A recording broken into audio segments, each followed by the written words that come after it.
Alright guys, so here we are for one of my first setup guides for the F1 2014 game. Here we are in Silverstone for the British Grand Prix. Now I've done about 20 to 30 laps around this track, and I've noticed straight away that you can get away with running less aero on the setup this year. For the setup I started off with like 5-1 wings, and then I eventually moved it down to 3-1 because I simply didn't need that front wing in time trial. But for Grand Prix mode, career mode, all that kind of thing, I think a higher front wing will definitely be needed, something like 5-1 as a good starting point. Now moving on to the braking, the balance, the suspension, and pretty much everything else like the camber and the toe settings.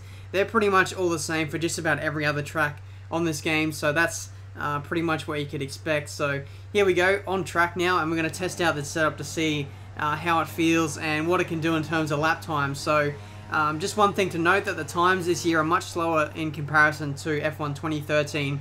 That's partly down to the reduced downforce in the cars, so there's you really can't take corners with as much speed as what you could last year, and also the engines and the whole traction and the rear grip sort of thing really takes away some lap time. But here we are coming through this slow right hand to take it in second gear, get the car all the way over to the right before turning to the left again. Try and track sacrifice that first part of the corner to get a really nice exit onto the straight here. As you can see, getting a little bit of wheel spin, and that's crucial to making up lap time, just trying to manage that throttle application as you head on to this DRS straight here. Coming through to the first sector now, we're 7,000s up on our previous personal best, going through third gear, get the car back to the left before swooping right now and heading up to the old turn 1 now. Get a nice exit, a little bit of oversteer as I put on the throttle just a little bit too early, just trying to get the power down as early as I can to make up as much lap time as I can. Now coming through Cops, the old turn 1, take this flat out in 6th gear, just about make it. It's a fantastic corner this year on F1 2014. Now coming through to the famous Maggots, Beckets and Chapel section, 7th gear, shift down to 5th, get the car all the way over to the left before swooping right, 4th gear, really nice exit, and use up the rest of your, well, you would be using KERS if you had it available this year, but the game, thanks to ERS, handles it itself.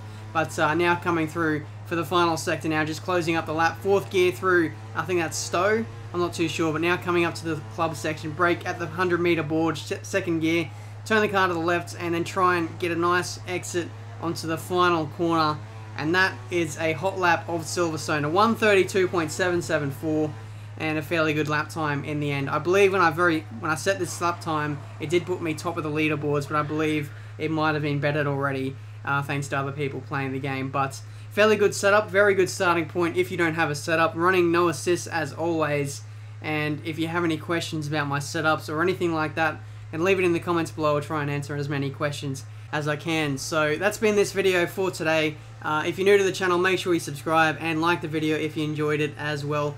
But just to finish off this video, I'll show you guys a cinematic view of the hot lap, so you can see just an external view of the lap from a different perspective. I think it just adds that little bit extra to the video. But that's been this video for today. Until my next one, I'll see you next time.